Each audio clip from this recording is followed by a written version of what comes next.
마태복음 2장 9절부터 11절까지 말씀입니다. 같이 읽겠습니다. 박사들이 왕의 말을 듣고 글쎄 동방에서 보던 그 별이 문득 앞서 인도하여 가다가 악이 있는 곳에 위에 머물러 서 있는지라. 그들이 별을 보고 매우 크게 기뻐하더라. 집에 들어가 아기와 그의 어머니 마리아가 함께 있는 것을 보고 엎드려 아기께 경배하고 보배압을 열어 황금과 유황과 모략을 예물로 드리니라. 아멘.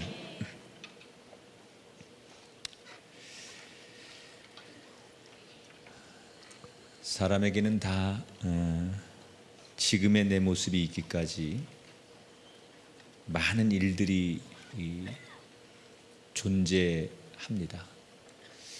어떤 사람은 많은 사고와 고비를 넘겨서 지금의 이 자리에 있는 사람이 있고, 또 어떤 사람은 질병의 고비, 또 다툼의 고비, 이런 고비를 잘 견뎌내고 이겨서 지금의 있는 자리를 가질 수 있는 사람도 있을 겁니다.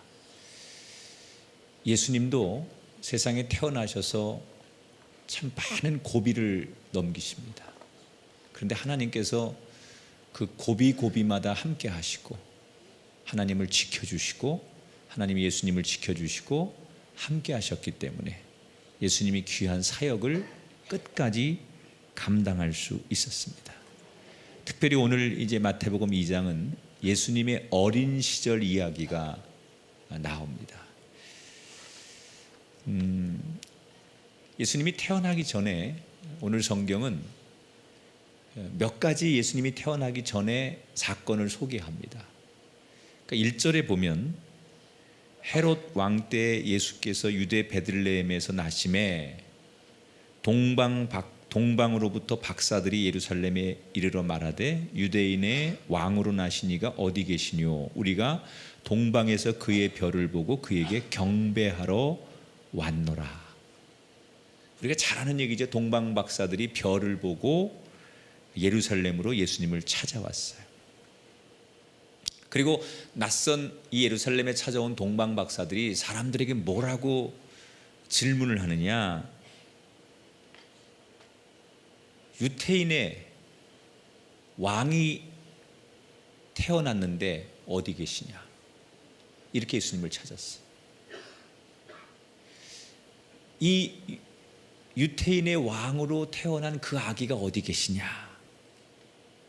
우리는 별을 보고 이 땅의 왕으로 오신 아기 예수를 만나러 왔다. 동방 박사들이 그렇게 얘기를 했어요. 여러분, 이 동방 박사들은 참 순수한 마음으로 얘기하는 거예요. 신앙적으로 얘기하는 거예요. 그리고 거짓 없이 얘기하는 거예요. 그런데 이 동방 박사들의 순수한 말이, 순수한 의도가 결과적으로는 대형 사고를 치게 됐어요. 3절에 보니까 동방 박사들의 이 유태인의 왕으로 나신 아기 예수님을 찾는 이 말 때문에 큰 문제가 생기는데, 3절에 보니까 헤롯 왕과 온 예루살렘이 듣고, 따라합시다, 소동한지라. 예루살렘과 거기에 있는 헤롯 왕이 난리가 났어요. 왜 동방 박사들이 예수님을 찾는데 이게 헤롯 왕이 예루살렘이 온통 대형 사고 난리를 친 건지, 그 이유가 오늘 성경에 나오죠. 역사적으로 이 헤롯 왕은 예수님이 태어나실 때 그의 나이가 한 70 가까이 됐습니다. 헤롯 왕이라는 사람은 좋은 일도 많이 했어요.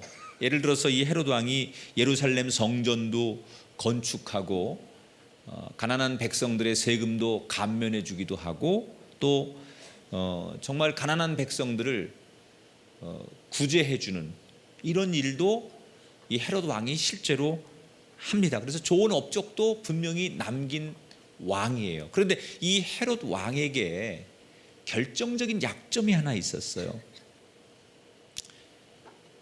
인격적으로 굉장히 불안한 사람이, 일은 잘하는데 인격적 부분으로 들어가면, 업무는 참 잘하는데 사람이 그 인품, 인격적인 부분으로 가면 아주 문제가 있는 사람이 있어요.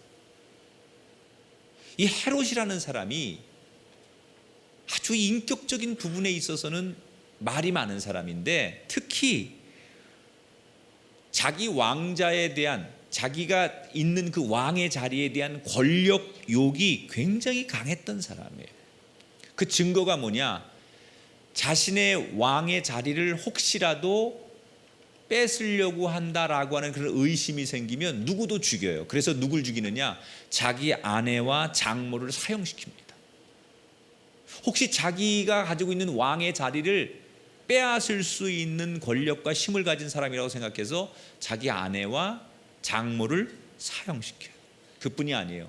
장남도 죽여요. 왕의 자리를 지키기 위해서. 아들 둘을 또 죽여요. 여러분, 그가 예루살렘 성전을 건축하고 뭐 가난한 사람들을 위해 구제하고 좋은 일을 많이 했어도 아내와 장모님을 죽이고 아들들을 죽일 만큼 그렇게 잔인한 사람이고 불안정한 사람이었다면, 그가 아무리 좋은 일을 종교적으로 많이 했어도 그는 온전한 훌륭한 왕이라고 말할 수 없어요. 이런 일이 여러분, 우리가 사는 이 땅에서 일어나죠. 2013년 북한의 김정은이 자기 고모부 장성택을 처형시켰어요. 제일 가까운 친척이에요. 북한에서 자기가 그 북한의 지도자가 되는데 절대적 공헌을 해주고 후원 그룹이 됐던 분이 고모부예요. 그런데 그 고모부를 사형시킵니다. 이유는 하나예요. 자신의 자리를 위협할 수 있는 유일한 존재라고 봤던 거예요. 그러니까 이 헤롯이라는 사람은 권력에 대한 집착이 굉장히 강했던 사람이에요. 그래서 자식도 죽이고 아내도 죽일 만큼 잔인했던 사람이고 집착하는 사람인데, 이 헤롯 왕의 귀에 무슨 얘기가 들려요? 새로운 왕이 태어날 것이다. 동방 박사들이 와가지고 이 땅에 새로운 왕이 태어날 텐데 그 새로 태어난 왕이 어디 있느냐 이러고 수소문을 하고 찾으니까 이게 헤롯 왕의 귀에 들어가고 지금 예루살렘에 있는 많은 사람들에게 완전히 발칵 뒤집어 놓는 대형 사고의 소식이 됐다는 거예요. 헤롯 왕이 이 이야기를 듣고 이 땅에 새로운 왕이 태어난다고? 그래서 새로운 왕으로 태어날 사람이 누군지 찾아내라고 명령을 합니다. 그래서 대제사장들하고 서기관들을 불러놓고 헤롯 왕이 묻는 거예요. 그리스도가 어디에 태어날 것 같으냐? 저 동방 박사들이 말하는 그리스도, 그가 이 땅의 새로운 왕이라는데 그 그리스도가 어디에 태어날 것 같으냐? 이렇게 제사장들하고 서기관들에게 따져 묻습니다. 그랬더니 대제사장과 서기관들이 구약의 미가서를 인용해서 그리스도, 새로운 왕이 태어날 것을 말해주죠. 구약의 예언을 통해서. 이게 5절 6절의 말씀이에요. 같이 읽어볼까요? 제사장과 서기관들이 한 얘기예요. 시작. 가로되 유대 베들레헴이오니 이는 선지자로 이렇게 기록된 바, 또 유대 땅 베들레헴아 너는 유대 고을 중에 가장 작지 아니하도다. 내게서 한 다스리는 자가 나와서 내 백성 이스라엘의 목자가 되리라 하였음이니이다. 여러분, 이 베들레헴은 구약 성경을 읽어보면 자주 등장하는 지명이에요. 요즘 제가 주일날 설교하는 그 다윗의 이야기에 다윗이 바로 태어난 곳이 베들레헴. 구약 성경을 한 번도 안 보신 분들처럼. 그러니까 미가 선지자가 바로 이 베들레헴에서 메시아가 탄생한다라고 이렇게 구약에서 이미 미가 선지자가 예언을 했어요. 그리고 이 구약 성경에서 그리스도의 그 예언의 얘기를 지금 헤롯이 제사장들과 서기관들에게 듣고 동방 박사들한테, 멀리서 별을 보고 찾아온 동방 박사들에게 헤롯 왕이 직접 불러서 뭐라 그러느냐? 베들레헴에 가서 너희들이 찾는 그 아기를 만약에 찾거든 나에게 제일 먼저 알려달라. 동방박사들에게 그리스도가 태어나는 곳을 찾게 되면 나에게 알려달라. 이유는 뭐지요? 경배하려고 하는 목적이 아니라 새로운 왕을 제거하려고 하는 의도에서 알려달라고 말하는 거예요. 자, 여기서 중요한 것, 동방박사들은 그리스도께서 이 땅에 태어나신 것을 알게 되자마자 바로 쫓아갔는데, 똑같이 그리스도가 이 땅에 태어난 것을 알았던 제사장과 서기관들은 전혀 움직이지 않았어. 메시아가 이 땅에 오셨다는 것을 안 동방박사들은 그 별을 따라 메시아가 태어난 예루살렘으로 그들의 발걸음을 옮겼어요. 실천했어요. 행동했어요. 그런데 정작 이 사실을 알고 있는 제사장과 서기관들은 꿈쩍도 하지 않아요. 여러분, 안다는 게 중요한 게 아니에요. 아는 것만으로 중요한 게 아니에요. 행할 때, 실천할 때, 아는 것하고 실천하는 거하고 어떤 게 더 중요하냐? 실천하는 게 더 중요하다는 거예요. 여러분, 내가 그리스도를 아는 것도 중요하지만 그리스도인으로 살아가는 게 더 중요한 거예요. 내가 예배에 대해서 아는 것도 중요하지만 은혜를 내가 받는 것도 중요하지만 그렇게 살아가는 것이 더 중요한 거예요. 성경 공부 많이 해서 성경을 많이 아는 것이 좋은 것이 아니라 말씀대로 사는 것이 더 가치 있는 일이라는 거예요. 여러분, 알기로 따지면 성경에 보니까 귀신들도 예수님을 알았어요. 아직 예수님의 그 도에 대해서 미처 깨닫지 못하고 예수님의 정체를 사람들이 모를 때, 예수님에 대해서 사람들이 아직도 이분이 메시아인지 잘 모를 때, 귀신들은 이 예수님이 하나님의 아들 메시아인 것을 귀신들이 먼저 알았어요. 마가복음 3장 11절 12절에 보니까 더러운 귀신들도 어느 때든지 예수를 보면 그 앞에 엎드려 부르짖어 이르되 당신은 하나님의 아들이니이다 하니 예수께서 자기를 나타내지 말라고 많이 경고하시니라. 예수님이 누구인지 아는 게 중요한 게 아니에요. 귀신들도 예수님을 알았어요. 하나님의 아들이니이다. 여러분, 오늘 밤 우리에게 이 말씀이 큰 도전이 되고 이 말씀이 우리의 삶을 움직이게 하는 말씀이 되기를 축원합니다. 아는 것에 멈추지 말고 실천하는 곳까지 나가기를 주의 이름으로 축원합니다. 제사장, 서기관들 너무너무 훌륭한 사람이고 존경받는 사람이지만 그들의 문제는 아는 것으로 그쳤다는 거예요. 우리의 믿음은 동방 박사들처럼 그리스도에게로 우리의 삶의 걸음을 옮길 수 있게 되기를 주의 이름으로 축원합니다. 담배 끊어야 되는 거 알죠? 술 많이 먹으면 안 되는 거 알아요? 다이어트 하려면, 살 빼려면 어떻게 하는지 다 알아요. 몰라서 살찌고 몰라서 건강 해치는 거 아니에요. 알면서 실천하지 못하기 때문에. 여러분, 오늘 우리의 신앙이 멈추는 신앙이 되지 말고 생명처럼 움직이는 신앙이 되기를 주의 이름으로 축원합니다. 자, 이 동방 박사들이 예루살렘에 왔다가 예수님을 찾아 다시 예루살렘을 떠나서 예수님을 찾아서 갑니다. 예루살렘에 왔는데 예수님을 쉽게 못 찾으니까 다시 예수님을 찾아서 이 동방 박사들이 한바탕 소란만 일으키고 헤롯 왕을 발칵 뒤집어 놓고 예수님을 찾아가는 거예요.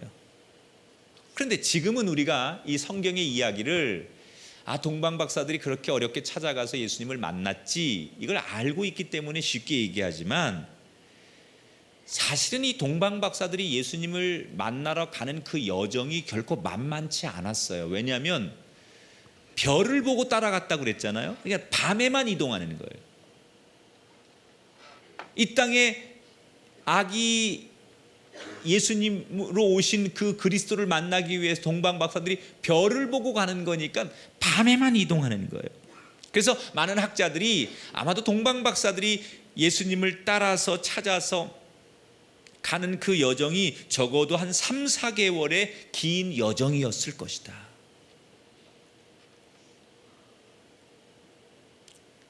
결국 이 동방박사들은 그렇게 긴 어려운 여정을 통해서 베들레헴으로 갑니다. 혹시라도 못 만나는 거 아닐까?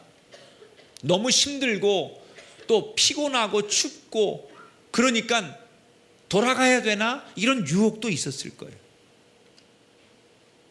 그러나 그들은 그런 유혹도 믿음을 가지고 하나님께서 약속하신 예언하신 이 땅의 메시아가 분명히 약속대로 온다는 것을 믿고 끝까지 포기하지 않고 별을 따라 그들이 예수님을 만나러 가려고 끝까지 포기하지 않았을 때 하나님은 그들의 믿음대로 예수님을 만나는 축복을 허락해 줬어요.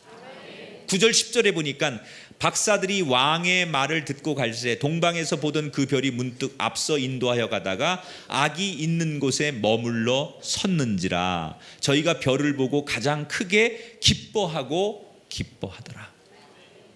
여러분, 이 동방 박사들의 기쁨이 여러분의 기쁨 되기를 주의 이름으로 축원합니다. 대제사장과 서기관들은 절대로 맛볼 수 없었던 기쁨이 동방 박사들에게 있었어요. 왜?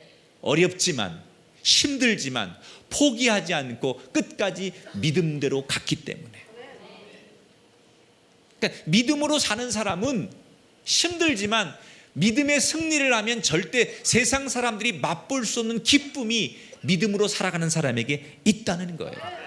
이 기쁨을 맛보는 저와 여러분 되기를 주의 이름으로 축원합니다. 그래서 이 동방 박사들이 드디어 예수님을 만나고 정성을 다해서 경배하고 선물을 드려요. 11절에 보니까 집에 들어가 아기와 그 모친 마리아와 함께 있는 것을 보고 엎드려 아기께 경배하고 보배압을 열어 황금과 유황과 모략을 예물로 드리니라. 여러분, 동방 박사의 기쁨이 우리의 기쁨 되기를 성부와 성자와 성령의 이름으로 축원합니다.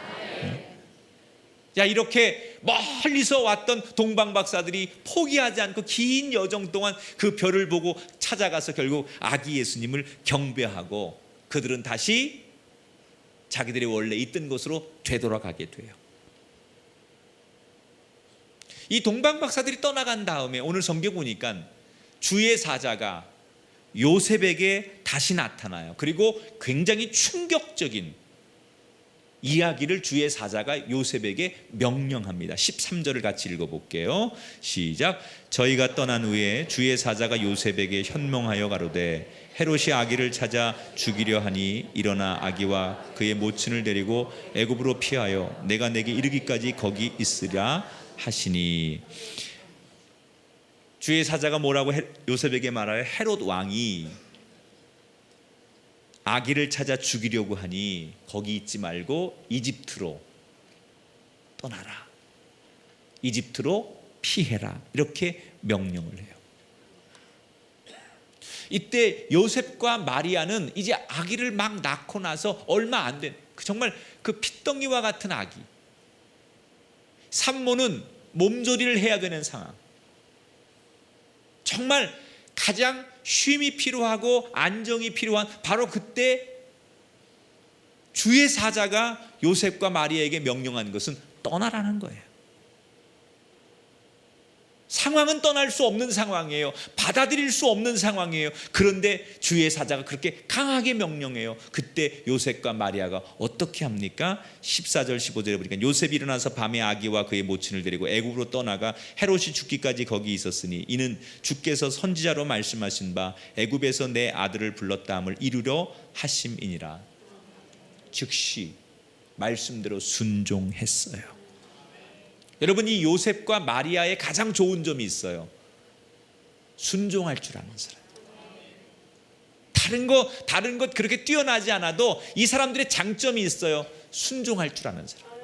어느 날 천사가 나타나서 성령으로 내가 잉태하여 아들을 낳을 것이다 이렇게 말했어요. 그 이름을 그 아들을 낳으면 예수라고 지어라 라고 말씀하셨어요. 그런데 성령으로 잉태된 아이에 대해서도 순종했고, 그 아이가 태어나자 예수라고 지으라, 예수라는 이름으로 지으라는 그 말씀에도 요셉과 마리아가 순종했어요.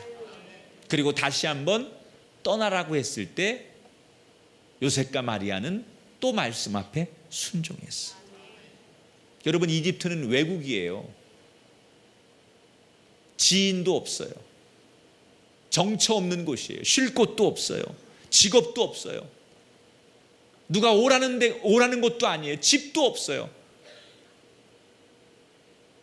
정말 막막한 곳이 이집트예요. 갓 태어난 아기와 산모를 데리고 이집트로 간다는 게 쉬운 일이 아니에요. 그러니까 인간적으로는, 이성적으로는, 합리적으로는 받아들일 수 없는 말씀이었다는 거예요. 그런데 그들은 이성적, 합리적 이런 선택이 아니라 그저 말씀 앞에 절대 순종. 여러분, 이게 이성적으로 보면 참 미련한 것처럼 보이죠. 지혜롭지 않은 것처럼 보이죠. 그런데 순종은요, 이성이 들어가서 하는 건 순종이 아니에요. 절대적 순종. 하나님께서 가라 하시면 가는 믿음, 하나님께서 멈추라 하면 멈추는 믿음, 이게 순종인 줄 믿으시기 바랍니다. 우리가 늘 순종한다고 하지만, 믿음대로 산다고 하지만 절대 순종, 절대 믿음이 아니에요. 자꾸 우리의 상식, 자꾸 우리의 이성, 자꾸 우리의 논리, 이걸 개입하다 보니까, 그러니까 순금이 아니죠. 금도 순금이 있는데 이게 순금이 아니라 불순물이 들어간 금, 정금 같은 믿음, 순전한 믿음. 여러분, 이 믿음을 향하여 우리가 더 성장하게 되기를 주님의 이름으로 축원합니다. 그래서 성경에 보면 절대적 순종을 하는 사람에게 하나님 반드시 복을 주세요.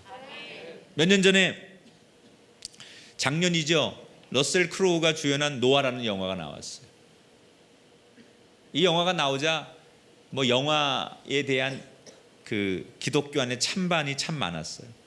기독교적이고 뭐 성경적이냐, 뭐 또 이 노아의 이야기가 정말 역사적인 이야기냐, 허구의 이야기냐, 이런 논쟁들을 굉장히 인터넷상에서 많이 했습니다. 근데 그런 논쟁을 다 떠나서 저는 이 영화를 보면서 노아라고 하는 인물에 대해서 다시 한번 깊이 생각을 할 수가 있었어요. 여러분, 노아가 누굽니까? 하나님 명령에 의해서 아무도 순종하지 않는 그 하나님의 말씀에 순종해서 배를 지은 사람이에요. 노아가 하나님의 명령을 받았을 때 세상은 너무너무 잘 돌아가고 있었어요. 아무 문제 없이 너무너무 잘 살고 있었어요. 근데 하나님이 120년 뒤에 홍수로 이 땅이 망할 것이다 라는 말씀을 아무도 믿을 수 없는 그런 시대에 노아에게 물로 심판할 것이니 배를 지어라, 나는 말 한마디를 듣고 120년 동안 준비하면서 순종했던 사람이 노아예요.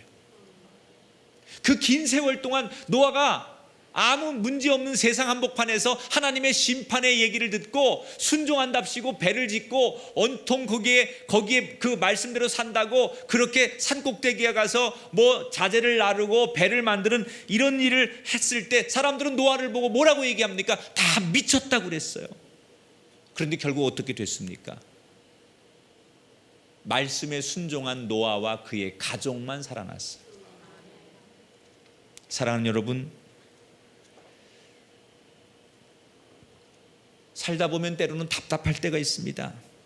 말씀을 받았는데, 기도 응답 받았는데 참 우리 가슴으로 머리로 이해가 안 될 때가 참 많습니다.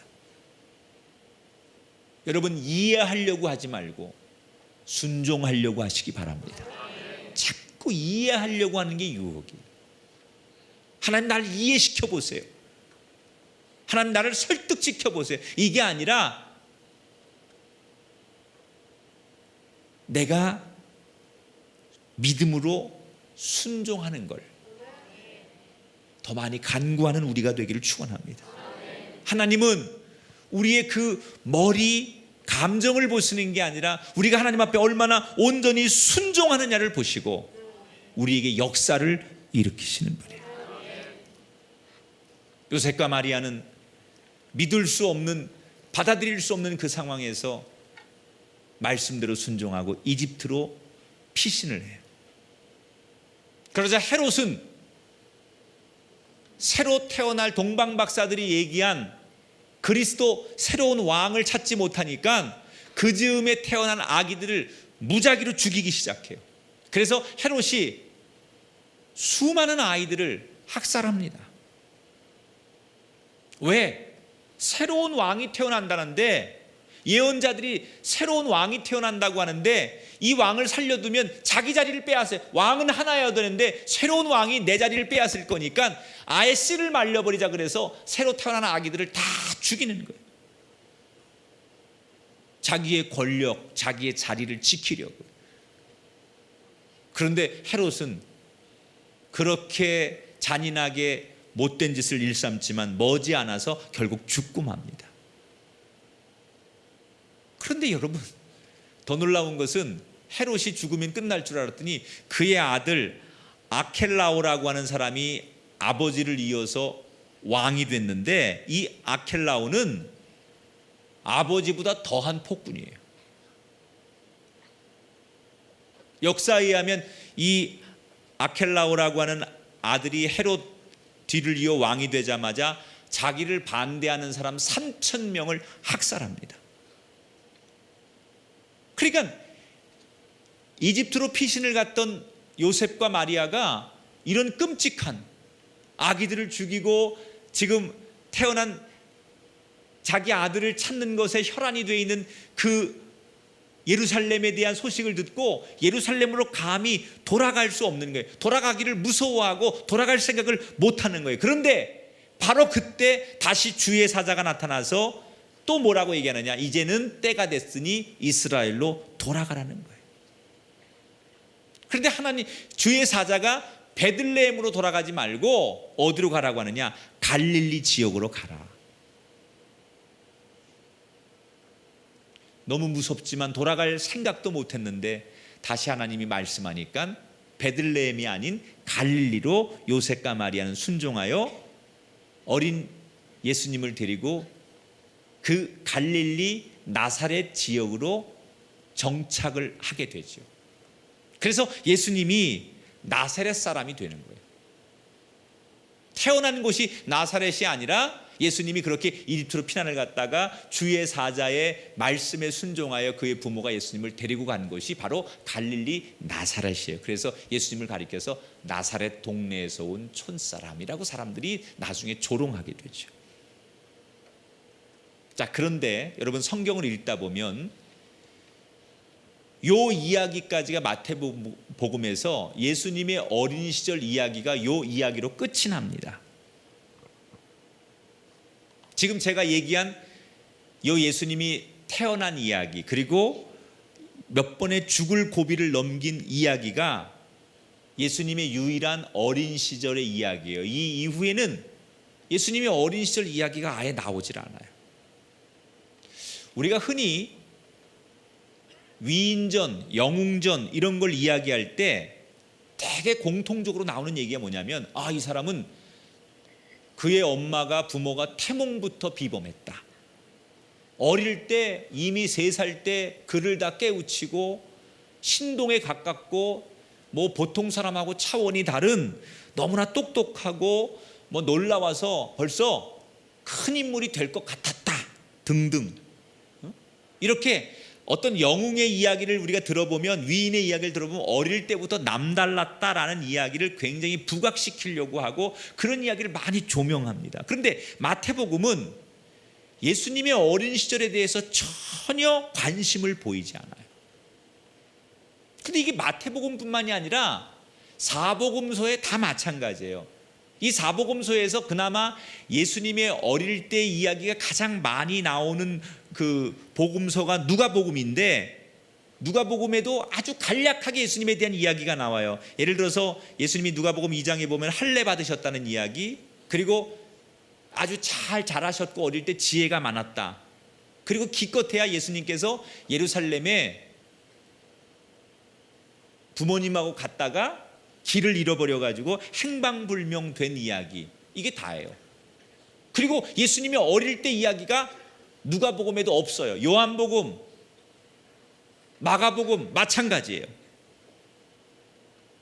그러면 이 복음서에는 왜 예수님이 이렇게 훌륭한 어릴 때 이야기를 차근차근하게 우리한테 들려주지 않고 왜 복음서에서는 어릴 때 예수님 얘기를 안 하느냐? 어디에 관심 있는 거예요? 지금 복음서에서는 예수님의 공생애, 예수님이 하나님의 사역을 공식적으로 시작한 이 공생애의 모든 시각이 초점을 맞추고 있어요.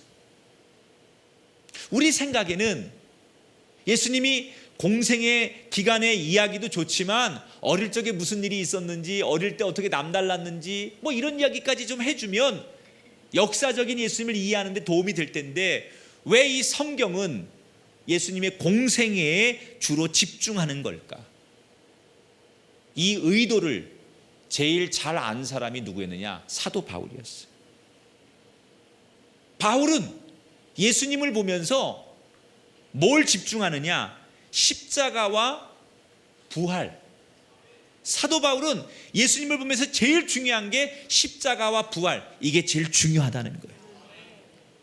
이 중요한 걸 부각시켜야지 별로 중요하지 않은 얘기 부각시킬 필요 없다는 거예요. 그래서 고린도전서 2장 2절에 사도 바울은 이렇게 말합니다. 내가 너희 중에서 예수 그리스도와 그의 십자가에 못 박히신 것 외에는 아무것도 알지 아니하기로 작정하였습니다. 예수님의 모든 삶이 다 중요합니다. 그러나 무엇보다 가장 중요한 것은 우리가 예수님의 십자가와 부활 사건이에요. 우리의 신앙도 다른 거 다 중요하지만 제일 중요한 게 뭐냐? 예수님이 나를 위해 십자가 지시고 죽음을 이기시고 부활하신 거. 여기에 우리의 신앙의 초점이 맞춰져야 돼요. 어떤 사람은 예수님을 성인으로, 영웅으로 봅니다. 여러분, 예수님은 다른 어떤 역사적인 성인이나 영웅이나 그런 신화적인 인물이 아닙니다. 예수님은 이 땅에 어느 누구도 하지 못한 죽음과 부활을 이루신 분이에요. 그래서 우리의 관심, 우리의 초점은 예수님을 볼 때마다 예수님의 십자가와 부활에 우리의 신앙이 맞춰져야 돼요.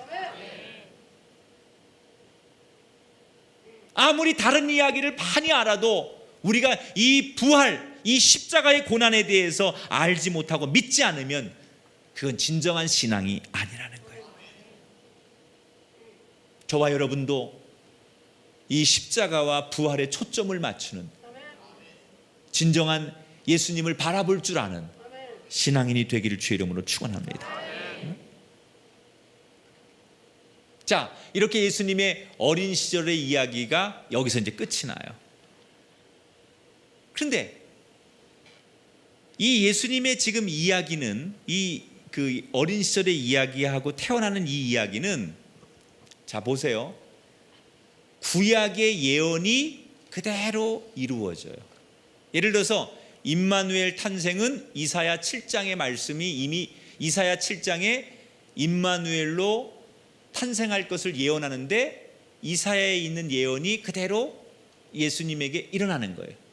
또 베들레헴의 탄생도 미가에서, 이집트로 피신하는 것도 호세아에서, 그리고 헤롯의 유아 학살도 에레미야에서 이미 다 예언했었어요. 예수님께서 나사렛에서 거주하는 것도 이미 이사야에서 예언이 돼 있었어요.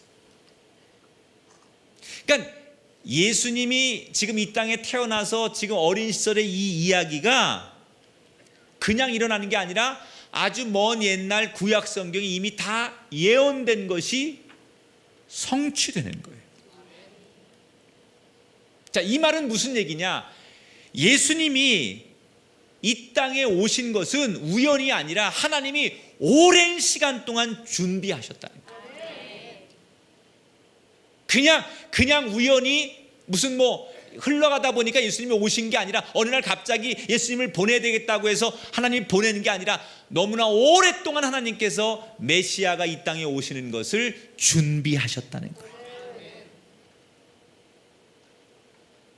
그리고 선지자들에게 하나님의 마음을, 계획을 조금씩 보여주신 거예요.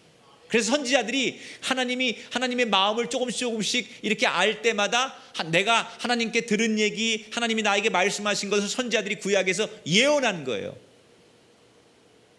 그걸 조금씩 선지자들에게 예언하게 하시고 그것이 모아져 가지고 어느 날 예수님이 이 땅에 태어나셨는데, 놀랍게도 그게 다 구약의 예언이 그대로 하나도 빠짐없이 이루어졌다는 거예요.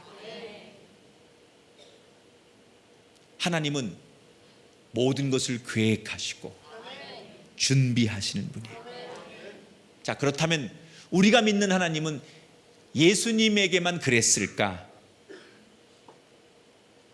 바로 이 자리에 앉아 있는 저와 여러분에게도 하나님은 우리의 삶을 예수님을 이 땅에 보내듯이 준비하시는 분이에요.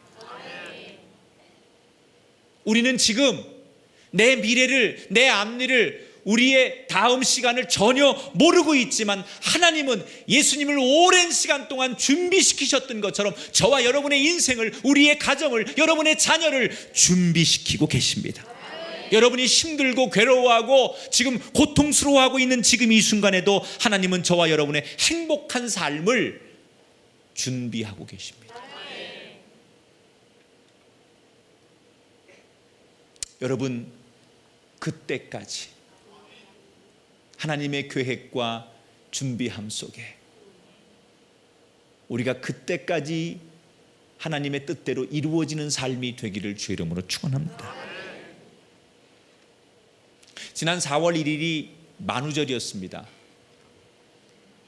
하도 매년 만우절마다 이런저런 짓궂은 사람들의 장난이 많아서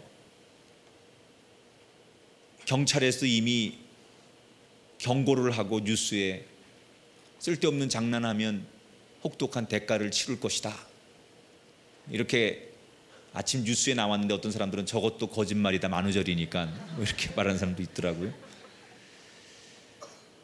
근데 지난 4월 1일 실제로 그 서울의 지하철 2호선에서 아주 깜짝 놀랄 만한 일이 있었습니다. 저녁 퇴근 시간에, 지하철에 사람들이 막 붐비는 퇴근 시간에 평상시 같으면 그 2호선 그 지하철의 안내 방송이 대개는 아주 딱딱하고 업무적인 그런 안내 방송이 늘 나오던 그런 멘트가 있었는데, 그날 2호선을 탄 그 전철에 저녁 7시부터 8시 사이에 가수 이문세 씨가 지하철 안내 방송을 했어요. 다음 역은 신도림.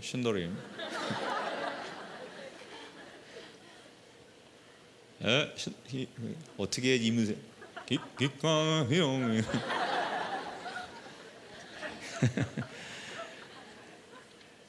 그래서 이문세 씨가 안녕하세요, 이문세입니다. 뭐 그러고 이제 인사를 그래, 나 개인기 없다.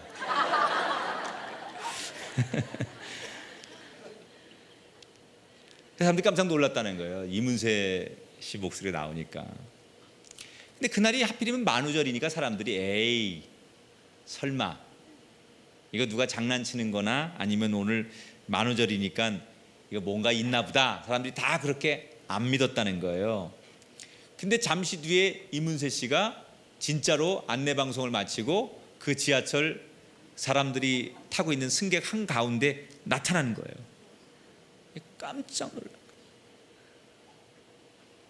이문세 씨가 오래전부터 그 샐러리맨들이 저녁에 하루 종일 일하고서 퇴근하는 그 지하철에서 지쳐있는 그들에게 뭔가 좀 기쁨이 되고 깜짝 선물을 줄 게 없을까, 내가 직접 가가지고 짠 하고 나타나면 사람들이 좋아하겠지. 그래서 오랜 시간 동안 이 프로젝트를 준비했다는 거예요. 자기가 한번 사람들에게 이렇게 정말 깜짝 놀랄 만한 일을 선물해야 되겠다. 그래서 디데이를 오늘 만우절로 잡고서 사람들에게 위로와 위안을, 기쁨을 주기 위해서 아주 소수의 스태프들에게만 이 계획을 알린 채 깜짝 이벤트를 수개월 전부터 준비를 했다는 거예요. 왜? 사람들을 행복하게 해주려고. 여러분, 이문세라는 가수가 자기 노래를 좋아해주고 자기를 사랑하는 대중들에게 행복을 주기 위해서 그런 일을 오랫동안 준비했다면 하나님은 저와 여러분의 인생이 행복하기를 원하요. 기뻐하기를 원하요. 감사하기를 원하요. 오늘도 오랫동안 우리의 인생을 준비하고 계신 분인 줄 믿으시기 바랍니다. 나의 삶을 준비하시는 하나님, 우리가 그 하나님을 믿는다면 지금 내가 하나님의 그 계획 속에, 준비 속에 살아가고 있는 이 과정이 힘들고 어렵더라도 하나님이 이끄시는 대로 나를 행복하게 하시려고 준비하고 계신다는 사실을 받아들이고 기대하는 저와 여러분이 되기를 주의 이름으로 축원합니다. 이 예수님의 어린 시절의 이야기를 보면서 하나님은 오랫동안 준비한 것을 반드시 이루시는 분, 당신이 약속하고 말씀한 것을 반드시 성취하시는 분, 여러분에게 그 축복이 임하게 되기를 축원합니다. 따라합시다. 아는 것에 멈추지 말고 실천하는 사람이 됩시다. 따라합시다. 끝없이 순종하는 사람이 되어야 합니다. 따라합시다. 십자가와 부활에만 초점을 맞춰야 합니다. 옆 사람한테 인사합시다. 준비하는 하나님을 기억합시다. 아멘. 오늘도 우리의 인생을 준비하시는 하나님, 이 땅에 하나님의 나라를 준비하시는 하나님, 그 주님을 믿고 저와 여러분이 오늘도 응답받고 확신에 거하여 기쁨으로 이 제단에서 주님을 만난 소망으로 걸어 나갈 수 있게 되기를 주의 이름으로 축원합니다.